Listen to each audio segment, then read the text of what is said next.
And I think when they're all in, everybody, we're ready. Okay, I think that should be everybody.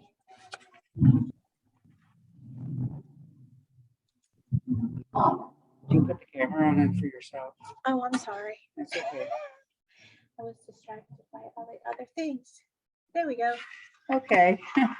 So Shelley and I are here, and is Wes going to be joining us? He is not. Okay. So Johanny, we're ready to start then, and we have Suzanne to our interview for the Charter Commission, the Charter Board, I should say. Great, and welcome, Suzanne. How are you? Long time no see. So, Marsha, would you like me to start, or would you like to start? I think you can start. That's great.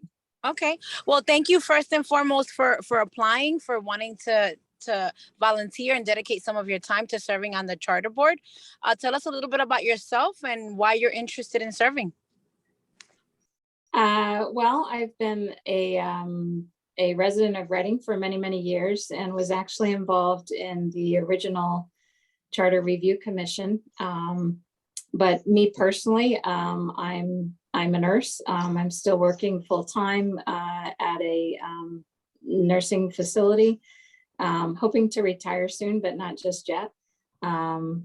But anyway, I was a part of the original Charter Review Commission. I was part of the group that helped craft the initial proposed amendments to the charter, creating the Charter Board.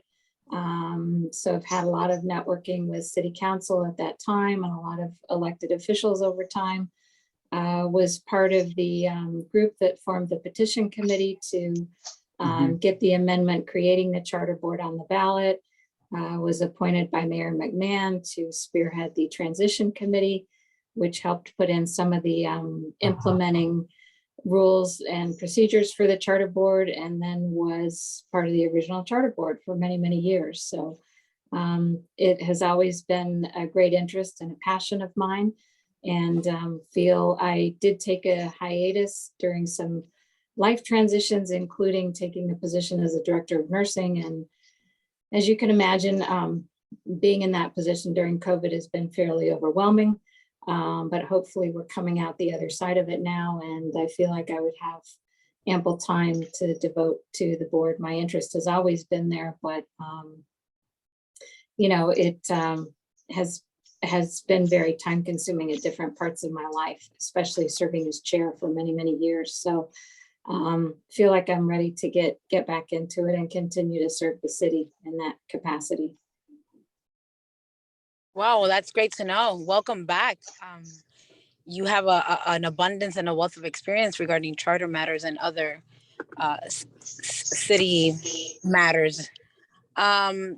So what are you looking to do in the next couple of months within the Charter Board? Any thoughts and ideas based on just observing what's been taking place over the last several years? I am really not that up to date on what currently is before the board, and have had really no contact with anyone on the board. I just know that Eric Smith, the solicitor, reached out to me almost a year ago now and asked me if I would consider serving, and I said yes. So, but I'm not really that up to date on what's on their plate right now. When you were on the board, what do you think were some of the more compelling issues that you needed to address, and how did that help city governance? Well, I think initially there was this whole issue of, since we had just transitioned not many years ago from being a third-class city, falling under the third-class city code, to being a home-ruled city, there was a huge need for education, you know, to bring not only some elected officials, but the city at large up to date and what it meant to be home rule. So even before we started hearing cases, we had a huge bar to meet up to do a lot of education. Over the years, we've done also a lot of advisory opinions, and I don't know really how much city council or others have utilized that arm of the board recently. I really don't know. But I think, you know, a lot of issues that we tackled early on had to do with residency, of course, and issues relating to residency. We've tackled other questions that have included, you know, issues with referendum and the city clerk and what's ministerial and what's not ministerial. We've covered who's able to participate and the difference of participation in, you know, municipality or authorities versus boards versus things like that. So there's been a host of issues. Some were, I think, relatively simple. Others were very complex, and you know, looking into them was quite a comprehensive ordeal. So, but as I said, I haven't even really cyber stalked the board for quite a few years. So I'm not real sure what all they've dealt with recently. Well, I thank you for the level of commitment, because I know from the time I became acquainted with you, I think was when the amendment to the charter was going to come about. I remember being in the House of Good Food counting signatures. Yeah. Yeah, to see Yeah. that we had enough. So that was, but I never realized until I got on council how complex the implementation of the charter board or the charter was, and really respected the work that with your leadership and your fellow members that the charter board has given us to be able to navigate through things that are new and people don't completely understand. Well, I think that we did provide a service, and I believe the board, I'm sure, still is. So I certainly am still very much espousing the need for it, the reason for it, and the benefit of it to the city. Yeah, and that was my question is going to be, as far as the average citizen, how do you think we can better provide education regarding the charter? I think some of the things, if they're still feasible to implement, that what we did when we first kind of made that educational blitz. I know we were all over BCTV, which I know things have changed there, but that was a very effective mechanism for us, not only to get the education out, but also, you know, to dialogue with members of the public and answer their tangible questions. We even, you know, held some, you know, local regional educational opportunities that people could attend. That might be more of a challenge, but maybe more feasible as we come out of COVID with some of the, you know, loosening of the restrictions and recommendations. I think that there's probably a need to, you know, for us to do more bilingual education as well, which is not something that we really tackled initially. And I'm sure that there's a need there. Would still like to do something. I know historically, and even though I haven't checked it lately, you know, voter turnout in the city has been less than optimal. And I'm assuming there's still a lot of room for improvement there, but it would be good to, you know, reach out in that way to engage voters and not only help them understand the role of the charter, the role of the charter board, but also help them understand their rights to exercise their opinion within the city. So I'm sure, you know, we could come up with some creative ideas to further the educational mission of the board, for sure. Yeah, I was just thinking, and then go off tangent sometime, we should create like a city version of Hamilton to educate about governance. Yeah, yeah. I know, you know, I'm assuming that the board's work and opinions are still on the city website and everything. And I know, especially the, you know, the younger generation, they're very cyber literate, and there's probably a lot of creative things we could do, you know, kind of tapping into other, you know, computer-based resources as well. Great. Johanny, do you have any other questions? No, and the time, the meeting times, they work for you?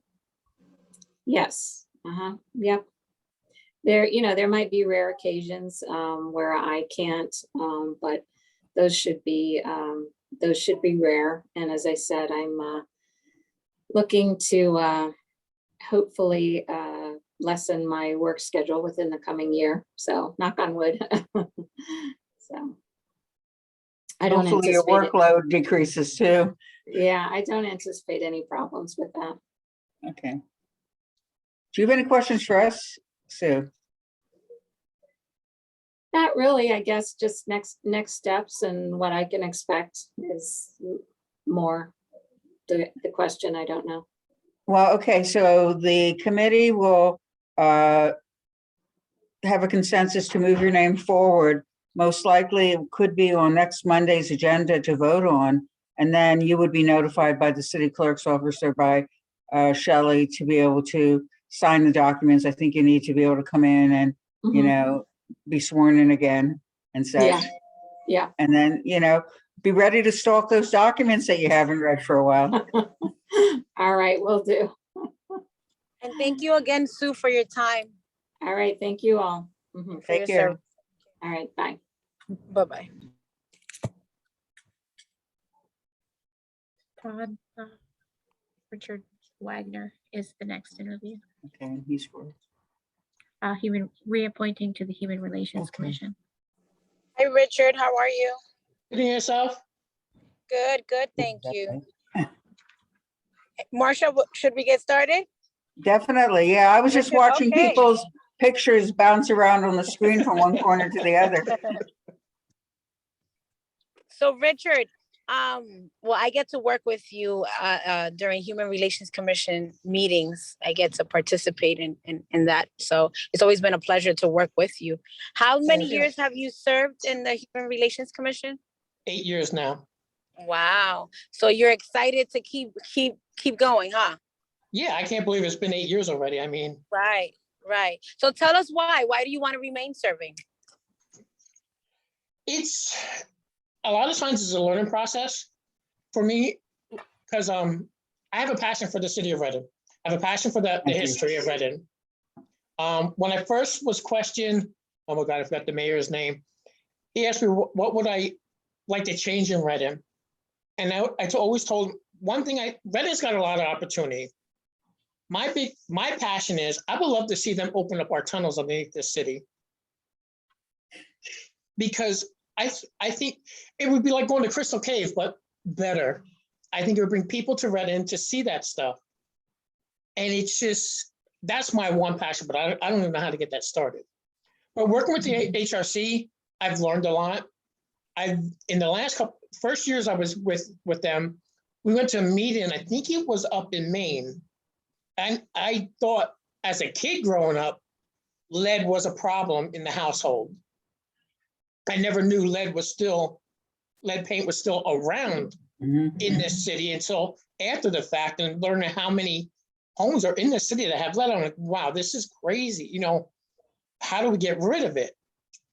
And then the latest thing was the homeless factor in the city. I never knew how many kids were homeless in this city and going from couch to couch. Mhm. And I'm part of Reading Pride Celebration. We try to help in that aspect, because it's just, no kid should be homeless. No human should be homeless at all. And I would like to, like I said, it's a learning process day to day. From each meeting, I learn new things. What's going on in this city? I learned that the city, first, I guess they were looking to buy properties up in the city to refurb into transitioning places for the homeless people. Mhm. But I guess now they're going to try to find vacant parks. Am I correct? Where the people who are living in their cars can pull in, do their laundry and get showers in a I'm safe. not sure anything of that has been really clearly defined. The Homeless Coalition is working on different options though. But I think some of those ideas were put out there. It's just to look at what's feasible and what's actually safest. Yeah, You have to protect people, no matter where they're going in, congregate settings to yeah. make sure they're safe. Especially nowadays, it's Yeah. crazy. It's Yeah. But I have high hopes for this city. Like I said, I love this. I live in the, it's not listed as historical site neighborhood, but I'm on Church and Elm, which my house is kind of a historical home. Mhm. And I love preserving the history. Reading's got so much history. And helping the people with HRC, like I said, I learn new things and I get to meet new people. And with COVID, hopefully in the back door behind us, which I don't think, hopefully we can get out there and actually meet more people, because there's a lot of people out there in this city that need help and they don't know the HRC's around. And they also, and I come from my social work background, they may need help, but they might not understand what is available to them or what is a different way of living, because they become so involved in the way that they're living now that they don't have a lot of hope that things can be different. Yeah. So, Like I recall 2 homeless people in my neighborhood. One was down here on the corner of Buttonwood and Fifth. She was I guess elderly lady living in between a doorway of a home, of a business, and they moved her away. They finally got her help. And then we had one Dollar General, is it, on Buttonwood Street. She was living in the cold on the street with her totes because she was homeless. But finally, somehow they got her help, and that was nice to see them get her off the street. mhm. And Just we Richard, all do have you to be think- compassionate. Sorry. That's Go ahead, okay. Marshall. No, I was just going to say we just all have to show compassion and understanding and Yeah. help to put ourselves, if we can, in other people's shoes, what they're experiencing. But I thank you for your commitment to this, Richard. It's just so important. Yes, thank you very much. I enjoy it. And then the other thing, is it Donna Reed? She's working on the history thing for Reading. Right. She's looking for me to help her with that, and I talked to her about that. I think this past summer. I'm looking forward to that because, like I said, I like the history of Reading. Maybe you can. I keep interrupting you, Johanna. I'm sorry. It's okay. No worries. No worries. We're having conversations. All great. Richard, do you think our community knows enough about the services that the Human Relations Commission has to offer? No, they do not. Because how do you think what is it that you think that we need to do to build awareness and kind of like spread the word about services that Human Relations has to offer? well, now that we're finally getting to open up again, we need to get out there in the public, do events, go out and meet people at these events. Maybe even walk the streets, like up and down Penn Street and all that, and talk to people. Because there's times that we'll have a meeting and I'll learn stuff about what we have out there, and I'll go back and tell the people at work, because there's some that their families are down on their luck. And I'll tell them, hey, we have this available. Please contact Kim at HRC and see what she can do for you. Sometimes they're afraid because the one girl, her family doesn't speak much Spanish, but I'm like, no, there's a bilingual woman there that can help you.